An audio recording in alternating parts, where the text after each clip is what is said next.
We did it. We did it. Well, I mean, I get technically today Chelsea did it, but over the course of the season, we amounted the most points out of the league. And statistically speaking, or mathematically speaking, as of today, it is sealed, signed, sealed, delivered. Liverpool Premier League champions. Welcome to this You'll Never Talk Alone live stream and podcast episode if you're listening later on. We got the full cast and crew here right now to celebrate. No real agenda on this recording, just getting together to bask in the raw emotions of what has officially happened. Gentlemen, I think first things first, before we go anywhere else, we need to raise our drinks and have a little toast to becoming league champions for the first time in 30 years, first time in the Premier League era. So, to Liverpool, to the Reds we love so much, hey, to each and every one of you, I'm glad to have walked this journey along with you. Remember, gentlemen, you'll never walk alone. To the champions! Woo! To the Champions.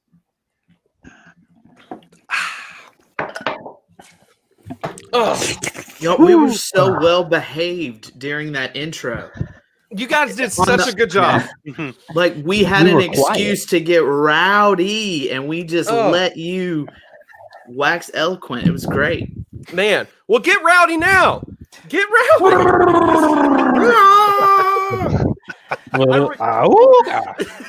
Heavy metal football. I sincerely regret having encouraged you to get rowdy. Oh, Wait, my hang on. Let me look up what "get rowdy" is in German. dude. Oh, man. We are, I mean, just as you can tell, awestruck a little bit over the fact that it's actually here. It's actually happened officially as of this afternoon for us here in the States, this evening for everyone in Europe. But it's happened. I mean, 30 years in the making. And with the past, several years under Jurgen Klopp's leadership, we've been able to see the steps that have led to this moment. So I really don't want to spend any more time talking myself. I want to hear from you guys. I want to jump into this. Going to go in order of how everyone's screen is appearing to me. All right. So we're going to be looking at Will here first. Will, you actually get to start things off here, which is a little odd being. This has never happened before. I know. I think being the most. I forget if you joined or if Andrew joined first, I but believe we were birthed on the same day. on the same day. Were we? I don't know, actually. Oh, Don't man. fuck it up. This is too important for you to mess up, Will. Come on. Oh man, it feels so good. What a weird time to win the title, though. Like of course, we win it while we have to be alone. Like we can't get together and watch. We can't go to a bar and watch. We're at home alone. I'm screaming, trying not to wake up my 3-year-old from her nap. My dog is confused as to why I'm kneeling on the floor, close to tears. Like it. What a weird moment, but also, what a sigh of relief. Like. The monkey is finally off our backs. It is a wonderful feeling. Congratulations to everybody on the team. Obviously, they all watch and listen to our podcast. Somebody in the organization does. All right, somebody Right, out there right. does. We love you guys. I'll tell you what the coolest thing for me was all of the former players and coaches that expressed their congratulations. Like winning the title actually didn't make me tear up, but Fernando Torres congratulating everybody on winning the title made me almost tear up. What a beautiful day. What made me tear up was so by the time the Chelsea and City match was actually ending, I actually was helping a friend of mine out with an issue that I'd agreed to help him out with. So like I couldn't really celebrate it. I had it going on my phone. He knew the context. So like when the match like ended, he was like fist bumping. He's like, dude, congrats. It was big. But then like we also were in the middle of kind of fixing something. So what really hit me was oddly enough, one of my siblings who could not care less about the sport at all, just really doesn't have any interest in it whatsoever. He sends me a text message, and it's a YouTube link, and I click it and open it up, and he sent me "You'll Never Walk Alone," the full song, like a link to it, just as like in solidarity, like, congratulations. Even I understand that you're celebrating this. And I was cooking dinner. I just put the phone down, played the song out, started crying some. That's when it really hit me. I loved it. But looking back over the course of the season as well, Will, help us out here. Do you have a particular favorite moment in the course of this monumental historical season? I mean, can we just also appreciate the fact that we've sealed the title the earliest in the year as far as games played that anyone ever has? Gary Lineker tweeted that we've sealed the title the earliest in the season, but the latest in the year ever, which is interesting. Yeah. That makes it so great. There was a brief period of time in which it looked like, we were going to have people were going to try to put an asterisk, on the league title, and instead we get the coolest claim of all, earliest and latest. It's great. Weirdly, this has been inevitable for a long time. So it's hard to. It's I guess I would look back and say, rather than a moment, it would be a game. The Leicester game after Christmas, when we just spanked them, was it. Oddly enough, I have to kind of go back to last season, to really, when I knew it was coming, even before we kicked the ball this season. Last year, when we beat Southampton, and particularly, you can laugh at me because I love Jordan Henderson, but when he scored his goal in that Southampton game in those purple kits, I knew that destiny was with us. And we went on to win the Champions League, but even then I was just like, okay, it's a foregone conclusion. This team is incredible. We're going to win everything. And we have. It's been, except maybe the League Cup or something. I don't know what we have. Hey, we won the Western Union Invitational to make up for that. That's right. That's right. Bigger. That's bigger. Those are my two moments, I guess. Hey, not to mention we're still technically Champions League champions as well. Mm-hmm. So we're still champions of Europe. No one's taken that title yet.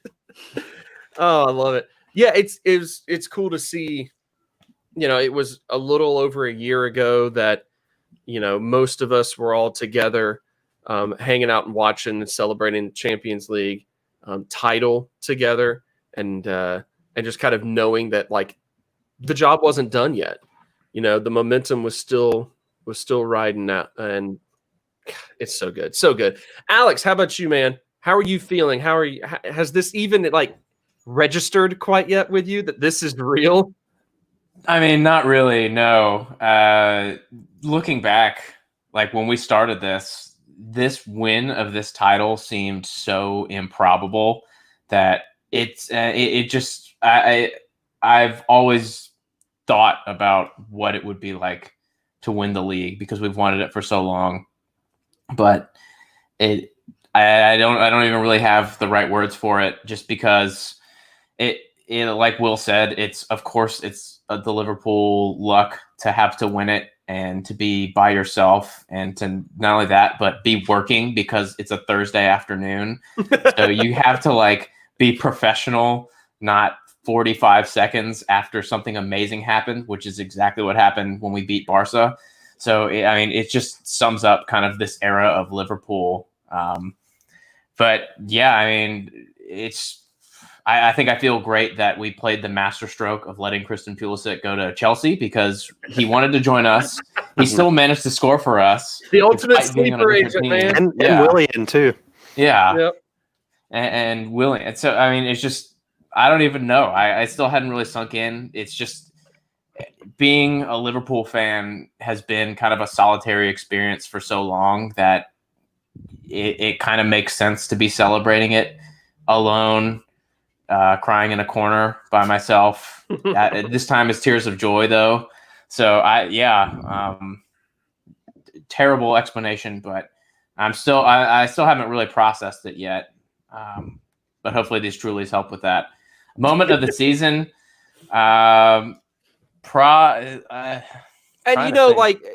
it doesn't necessarily have to be one particular moment. It could be something about the season, kind of what Will went with, like a specific game. It could be something more generic. But what about this season is something that you really cling to as like a favorite thing, a favorite aspect or something? I mean, it's just so incredible that we were able to overcome the adversity of having kits that have stripes that don't go all the way up and still manage to win. I mean, no one would have expected that at the start of the season. They would have been like, they can't go to the top because their stripes don't go to the top. So they're sending a message to their squad that they just can't do it. But I don't want to have to mute you in a celebratory episode, Alex, but I will with that attitude. And it really reminds me of this instance in the Bundesliga this past week. Top moment of the season was Bobby Firmino getting caught on the Snapchat of Liverpool after the Burnley match when Mo and Sadio kind of went at it a little bit. And he just has the most sheepish grin, which is enhanced by the fact that his teeth are like 5 acres wide each. And it's just so good. It was peak Bobby Firmino, and it just made me so happy. And then like an actual on-field moment was Mo's goal versus City with that ball from Robertson where he doinked it with his wonderful mop top over dumbass Ederson and his stupid fucking tattoo on his neck, and can all suck our balls. Wow. I knew this was going to be an uncensored stream and episode, but Alex really took that to heart. I just don't like them. He's earning that not safe for work tag. Yeah. I'm going to make sure that when we get this thing uploaded, it is marked as explicit. Explicit. Explosive. That's it. Okay. Who was it that had sent to us the tweet where someone had posted a picture of Ederson and was like, "This guy walks into Liverpool's midfield," and somebody quoted it and said, "He did that once and most symptoms." Forget which one of you sent that to us, but man, pure gold. Pure. And might I say, gold. Everyone was talking about how VAR would hand Liverpool the title. And I'm so glad that is actually what happened, because no one would have seen that Fernandinho handball. And that's exactly how it got called, and he got sent off. And I just want to the look on his face. He knew. He knew. Just pour it down my gullet. I love it. I love it. The announcers even said it. They're like, "Oh, it's like a look of resignation." Right. He was just sitting there going, "Oh." You could almost hear like Arrested Development going on.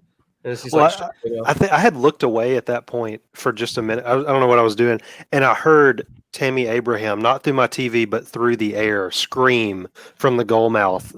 He was screaming so loud about the handball, and that's what I mean. It was so blatant. It was oh man, so good, so good.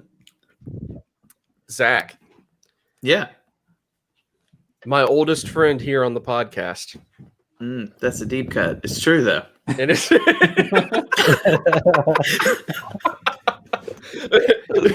people don't know this fact. Very important fact. That's going on the Wikia page. My man, how you feeling right now?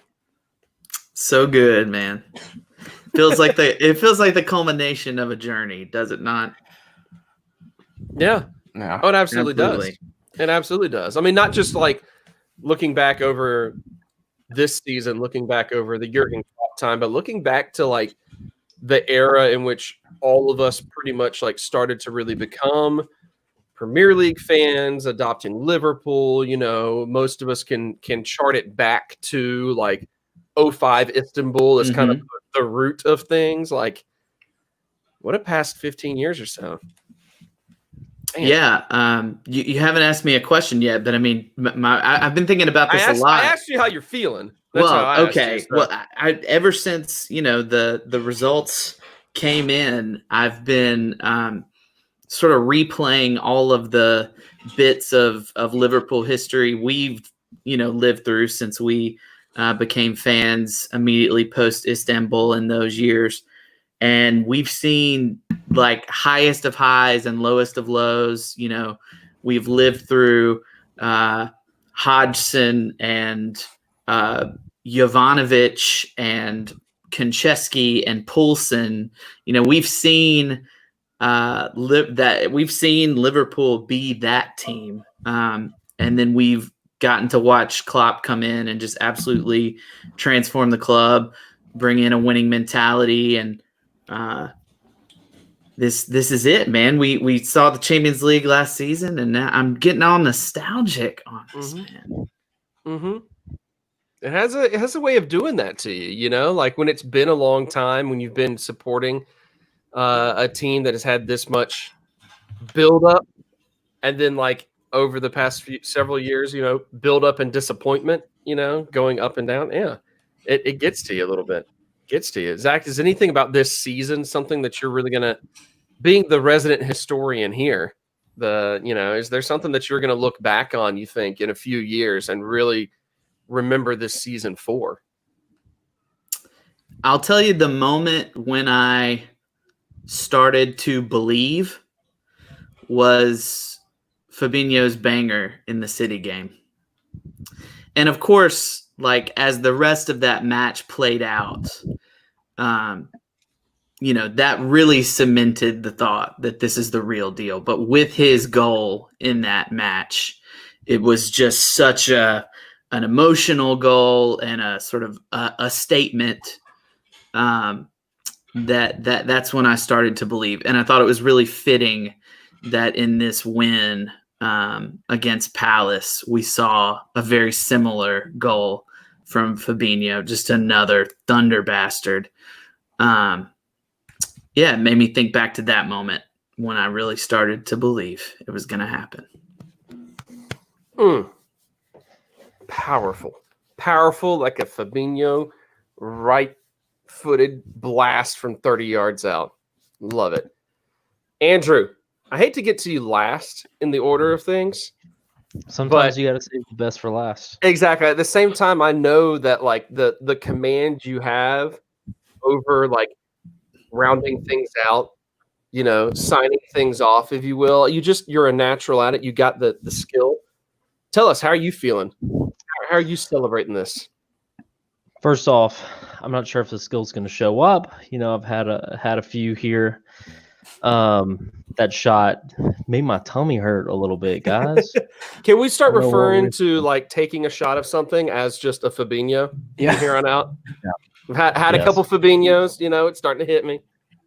I had a couple Fabinhos, and I've been thinking back about this season. Alex kind of took one of my favorite moments, which was the Mane and Mo fight.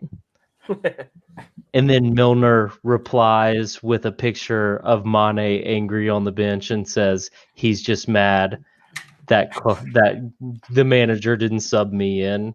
It's just my favorite part about this team is like everyone seems to be like best friends. Like all of the different videos throughout the season that we've had where all the players are, acting in them together, being hilarious.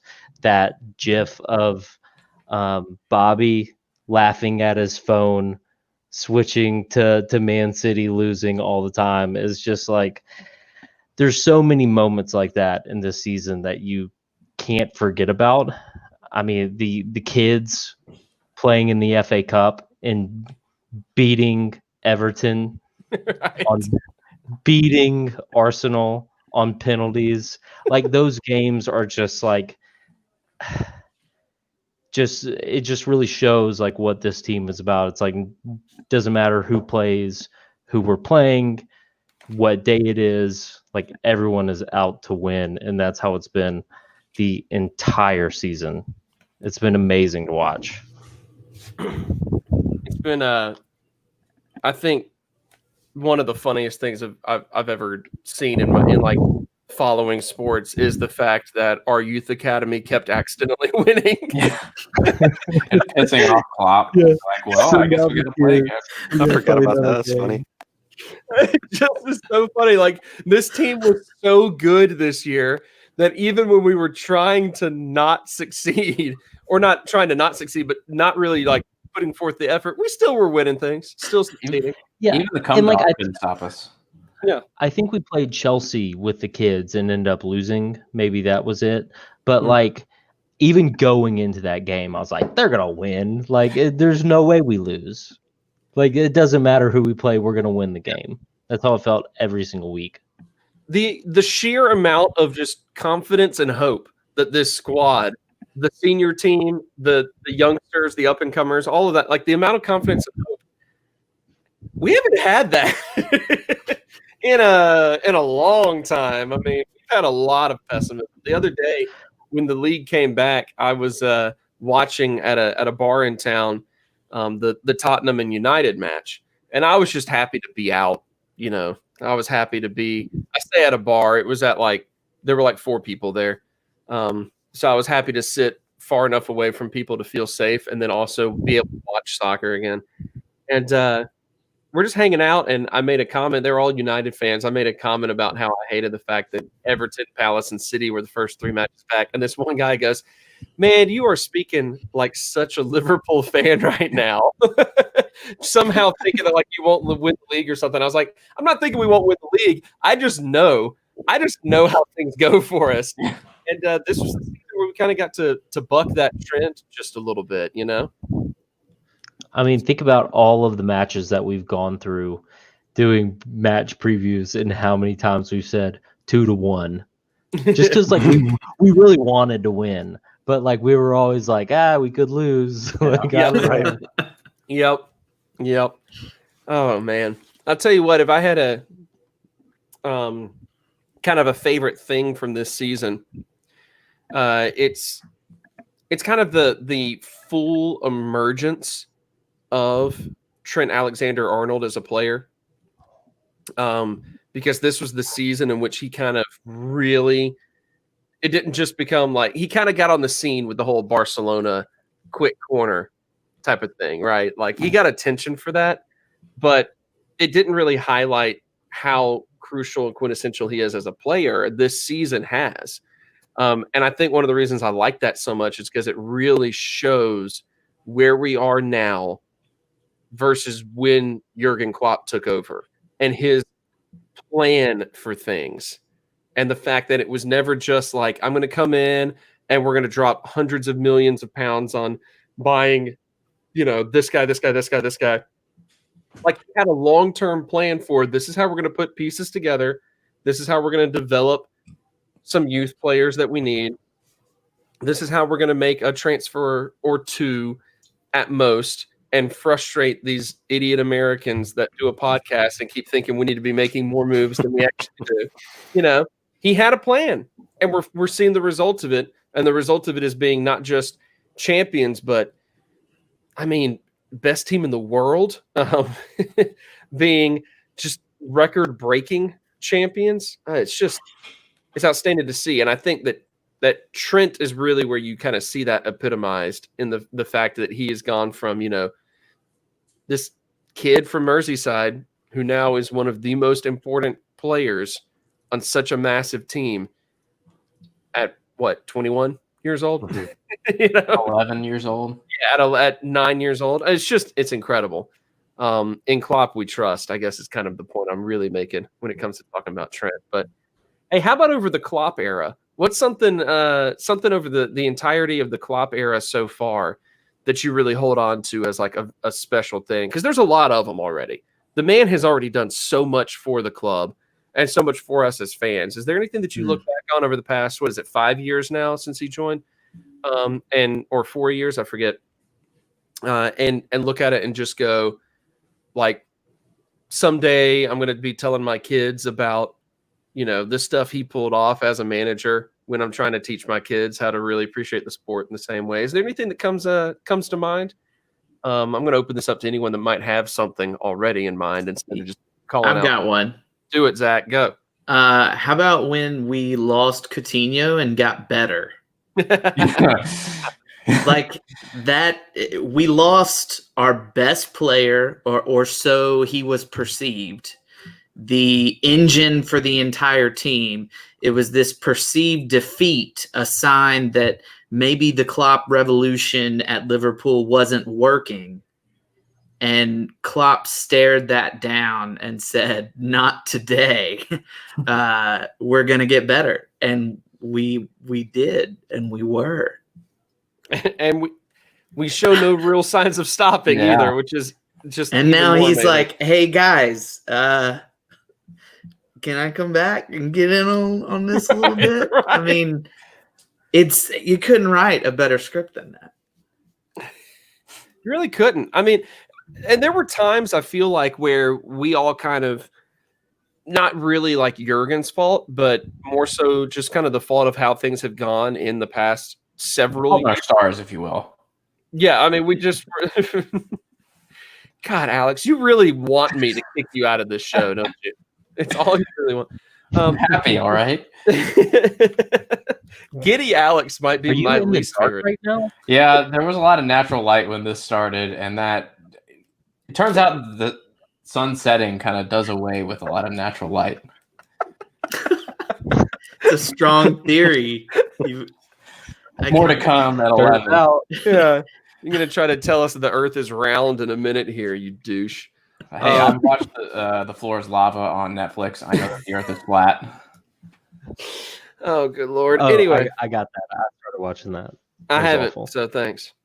Yeah, I think there were times in which we kind of felt a little bit like the frustration from the past several years building up, where we got a little impatient with Klopp's plan. But like the moment that things started to click, you could just see, oh, yeah, no, this is what he's been trying to work on. This is where we're heading, and it was just a little bit more relieving. Anyone else got anything that comes to mind in terms of the significance of the Jurgen Klopp era thus far? Because I hope and pray it never ends. I hope he just is the Liverpool manager for the next 50 years or something. I've got 3 because it's a super cop-out answer. Uh-huh. They kind of sum up Jurgen Klopp at Liverpool. The first is him reciting movie lines for that incredible web video that we made a couple of years ago. Oh, that's right. That doesn't really involve a lot of current players, but there was just something about it that, like, we already knew he was an amazing catch, and that we were so lucky to have him. But that just reinforced it, because that was just such a fun video, and he just fully leaned into it, and it just made me love him even more. The second was him running onto the field when Origi scored the winner against Everton, thanks to Pickford's short arms. Yeah. Because he had stressed, he had said it multiple times in like press conferences and stuff that, look, I'm trying to contain my emotions. I'm trying to dial it back a little bit because I want the players to be more composed. But it was just a moment where he just couldn't help himself, and it was just pure joy. And it was just amazing. And he was like, look, I don't care. You can punish me if you want. I was just super happy. I love this.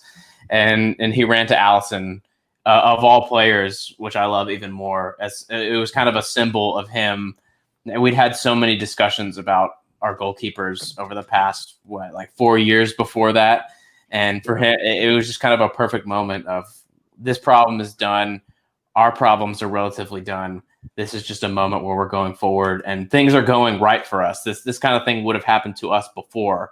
This is their beach ball moment. And I love that they can talk about that. Everton fans can talk about this forever and be like, this shouldn't have happened. And we're like, well, it should have happened because you're terrible people and you're a terrible club. So they can just live with that forever.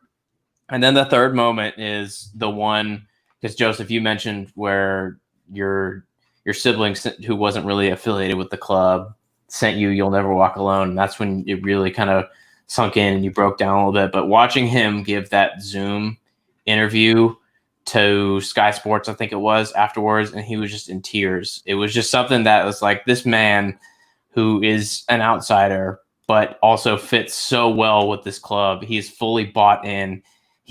Everything about this club is his lifeblood, and he feels it as much as anyone who has been supporting the club for years, who's a new fan, who has been through the hard times, who's been through the good times. He is so much ingrained into the lifeblood of this club now. And it was just like, this man is amazing, and I love him, and he's perfect.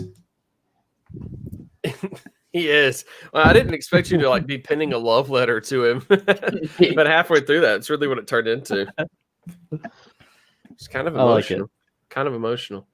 Yeah, I mean, there's no one like more endearing.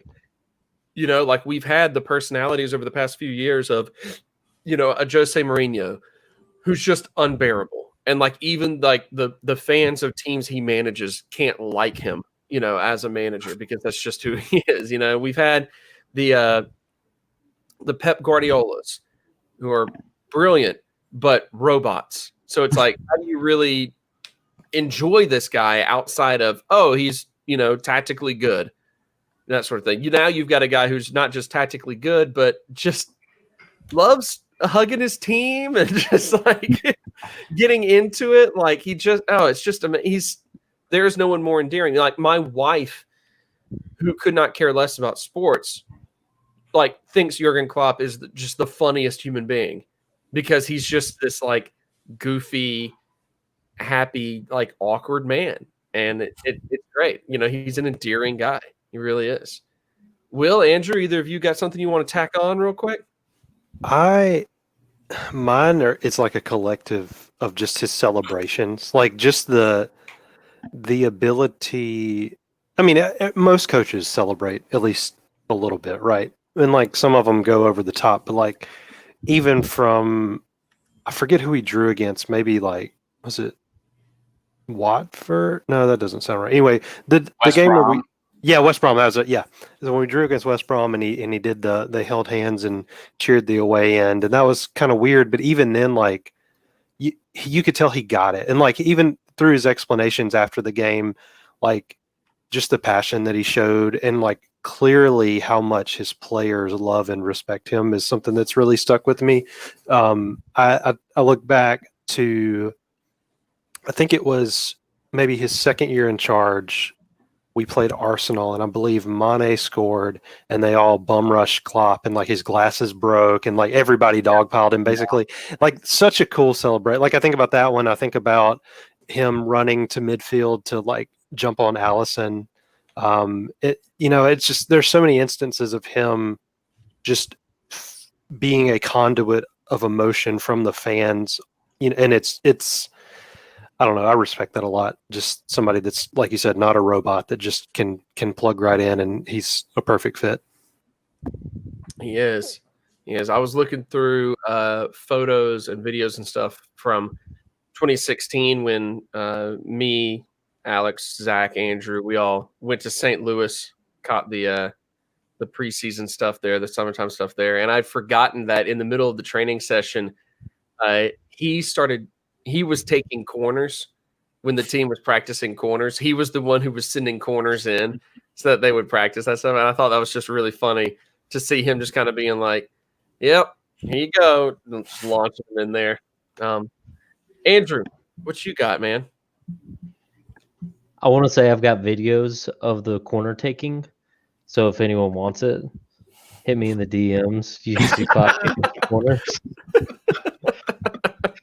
I mean, I think the best thing to describe this team is like their fight over the course of these last 4 years, and like those like late games throughout this year, you always saw like close wins, but like we were unstoppable throughout the entire year. And it kind of started with like that I guess the first year that he was manager, and we were in Europa and we came back 3-1 against Dortmund.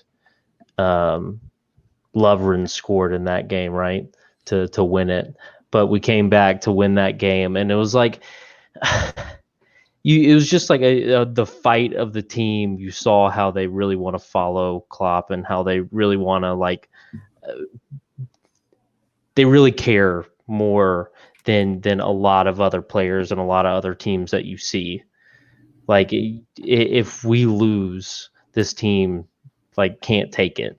and they've really gotten to the point where they don't lose because they've done all the work. They've gotten to the point where Klopp has them ticking, and they all trust exactly what he's saying, and he knows what he's doing, and they have the right players, and it feels like it's almost not going to end. Like, people are saying Chelsea is going to be really good next year because they're getting some new players. Like, we weren't this good until we lost the league to Man City by 1 point. Like, we're going to be able to take this into next year. Man City hasn't fixed their problems. Like, we should be competing for the next 2 years at least if we don't sign anyone. So, like, it's just an amazing point to be a Liverpool fan, and everyone should be glad that we're here in this moment, because it's been shit for the last 10 years now. So it's been a long journey, like Zach said. It's been so nice. God, I mean, some of the terrible moments that we have had to live through as a podcast are just, I mean, even before the podcast, I was at Zach's house watching the slip. Yeah. We were watching that match together. That was the pain there of having to sit through that. And then, of course, the years since of people wanting to constantly bring that up. Again, I've never heard anybody mention that since it happened. Wait, what exactly happened? Oh, man. So, yeah, it's the whole, I think at this point, after 30 years, we've earned the right to really revel in the fact that not only have we won the league, we have won the league the soonest anyone has ever won the league. Just, wow, what a season. Beat the shit out of everyone. Everyone. All right, I'm going to send it around one more time real quick to wrap things up here. I'm going to send it around the circle of friendship that we've got on this podcast to ask you guys a bit about what you kind of expect for the immediate future. We've got all the momentum in the world. We've got the luxury of, if we wanted to, either aiming to earn the most points in like a Premier League season if we wanted to, or we've got the luxury of just fielding a bunch of 18-year-olds and just like having our stars sit around on the bench just hanging out for the rest of the season because they've done their job. Like, this is such a wonderful spot to be in. But through the rest of the season and then leading into whatever next season happens to look like, what do you kind of think? You expect us to keep riding this high like it seems like we will? I'm just sending around the circle here. So, Will. I mean, there's no reason to think that they won't, right? I mean, I could see good thing. We'll start good first. Good things is, we've got a target on our back. People will, they'll play against us. And as I've maintained for the past few years, if somebody comes to play against Liverpool, we will beat them. If they open up, we will tear them down. And I maintain that that'll happen next season. You'll have teams trying to beat us just to say that they beat Liverpool. People, especially at home, they'll try to break that streak. Right. I almost feel like we've had that target though for the past year or two. Yeah, I would say that we have for sure. But like it's different when you've won the league after so long. The fans are going to be just unbearable. I mean, I'm going to be unbearable, but the cop is going to be ruthless to everybody that comes. And I hate to break it to you, Will, you're already borderline unbearable. Thank you. I appreciate it. Thank you. You hurt my feelings. No, I'm kidding. So I don't know. The bad part about that though is that we've won everything at this point. I mean, we still have to win the Carabao Cup or whatever, but like we've won the meaningful stuff. So I could see some of our bigger players maybe in a year or so start to look at, hey, I can get a bigger paycheck at PSG or Madrid. Like that's gonna happen to somebody. I don't know who it'll be, but I mean, I think you probably Lovren, yeah. but you'll see. I think you'll see a little bit of rebuilding within the next year or so, which will be good. I mean, we'll promote from within because there are some players that are on the cusp of of making it to the first team, and so it'll be. I think that part will be bittersweet, but I don't see us dropping off. We have no reason to. So that'll be fun. We have a star in the making here with Nico Williams, apparently. So it doesn't matter. Trent can play wherever he wants, and Nico can take a spot. Because as we all know, Trent is wasted at full. Yes, Useless. always. Absolutely wasted. We could play 2 right backs. Alex, what you got? Yeah, I mean, I think we'll keep going for it. Like Andrew said, this team hates to lose and they hate to draw, and I think they will go for the points record. And if any asterisk will be put on this season, it will be us not getting the points record, and the asterisk being on they had to wait 3.5 months to play from one game to the next game, and so the rhythm may have been slightly disrupted. So I think that would be the only thing holding us back. But I mean, I can't see this team letting off. I can see this team feeling kind of unchained, and there's no more expectations. We're the champions. We're going to celebrate it with how we're playing, and I think we're just going to beat the hell out of some teams. And like Will said, it is hard to keep that hunger after you've won everything, but the environment we've cultivated at this club is one of winning and one of we demand the best out of ourselves and each other. And that will continue no matter who comes in and who leaves. And hopefully there's at least one exit. And I'm sure there will be some other exits, but this team will continue to evolve. We've seen us grow. We've seen us change. I mean, even look at how when we started, there were like the contrast from the run the year we lost the Champions League final to the year we won it.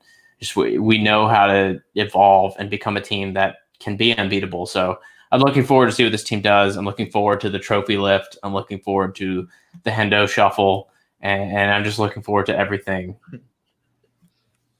Everything. The election, all of it.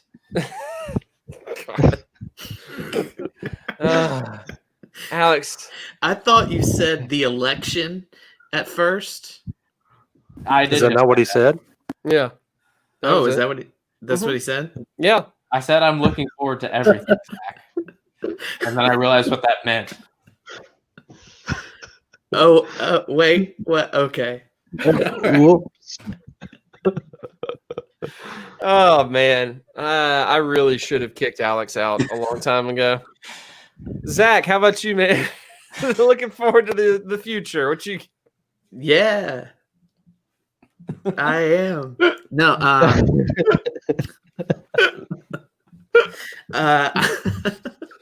Oh man! all right, I'm gonna answer I feel like the part of your original question was a little bit of like, what are we going to see for the rest of this season? Yes, yeah, that's part of it. Yeah, this season and moving into whatever next season looks like. I definitely think for the rest of this season, it's not really going to be either extreme that we kind of described. Like it's not going to be the balls to the wall, absolute best lineup like we saw against Palace. I don't think we're going to see a lot of that down the stretch, but I also don't think we're going to send a team full of kids out. I think it's going to be sort of a mix between those two, and I would expect a lot more lineups that look like the one we sent out against Everton as opposed to the one we sent out against Palace.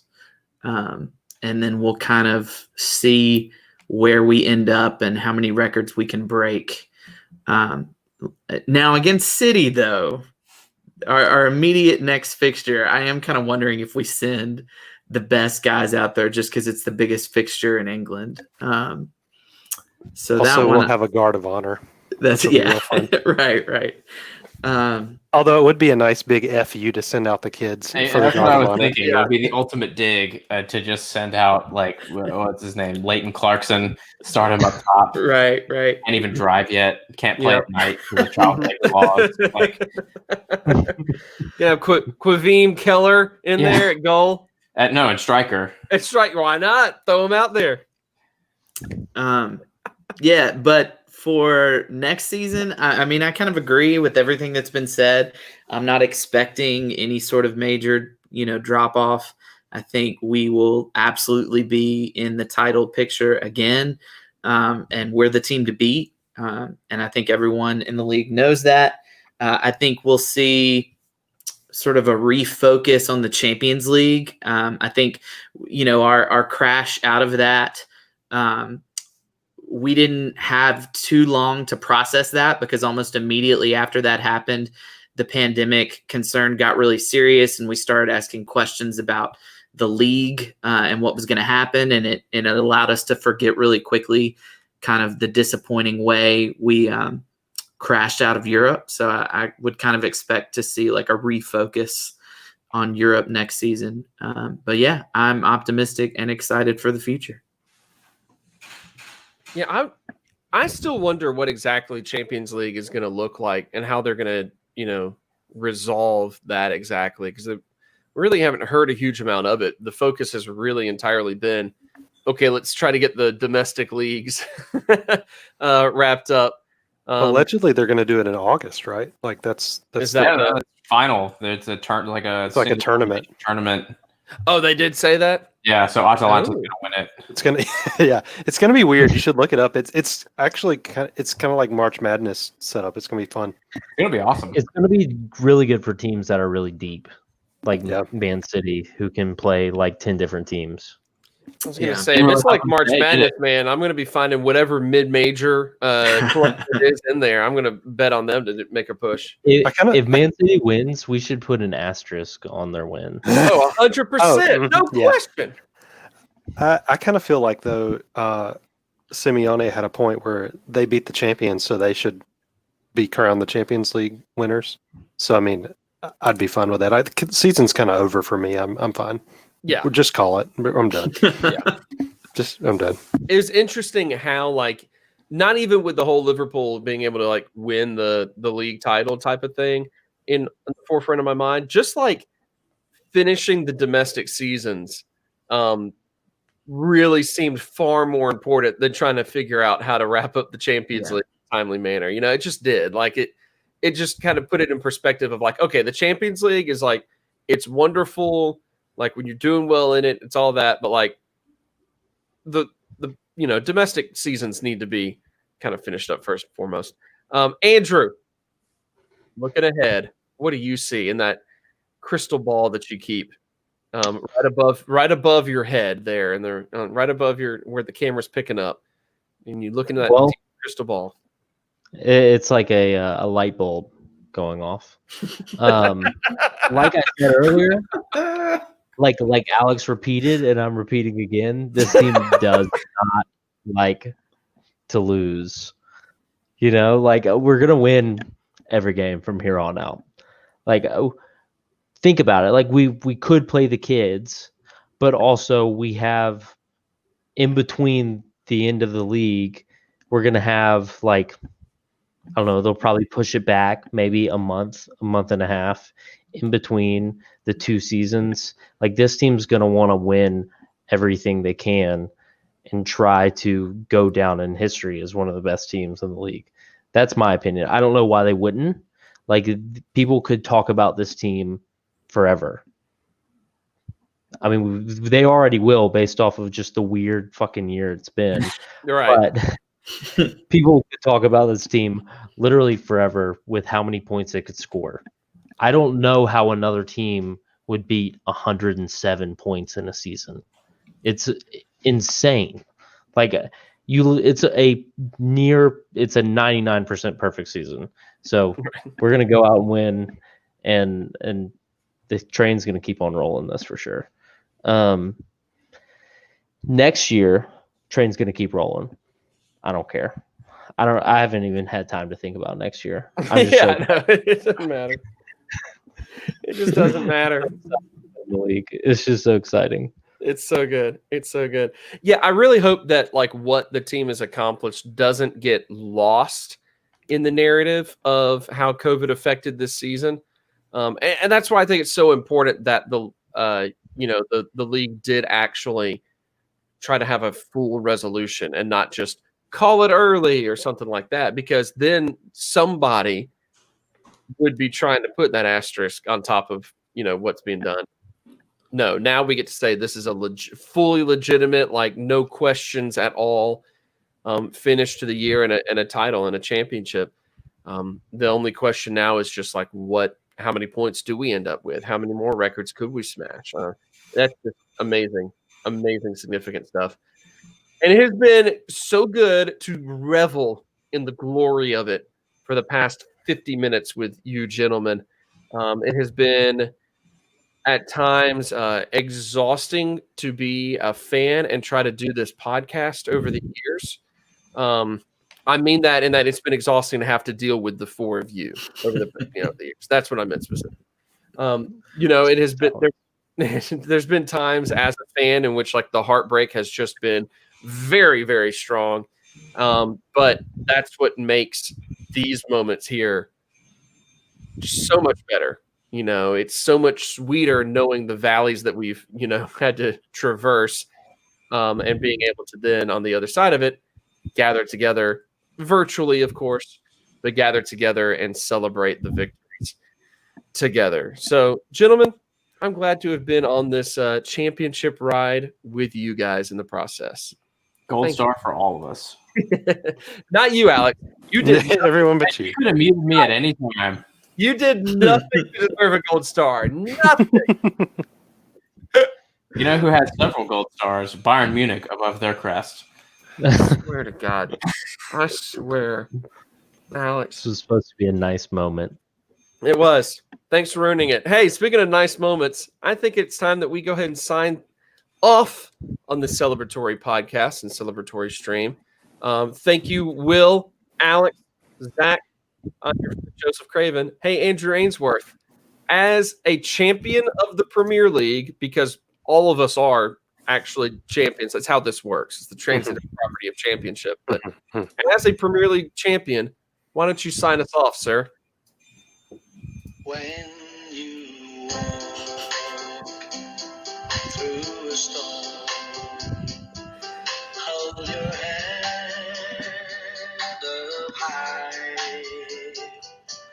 and don't be afraid of the dark.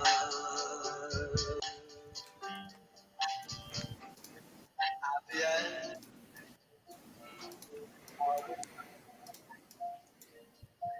there's a sky and the sweet silver song of love. Walk on through the wind. Walk on through the rain. For your dreams, desires, and flow.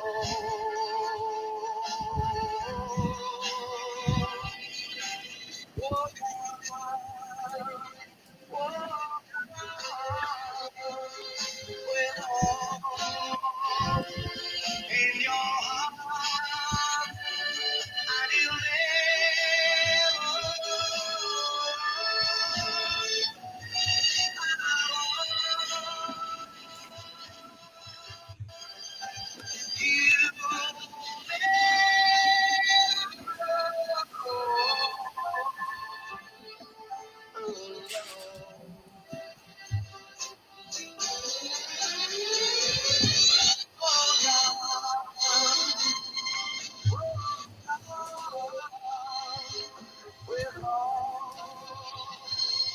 and you'll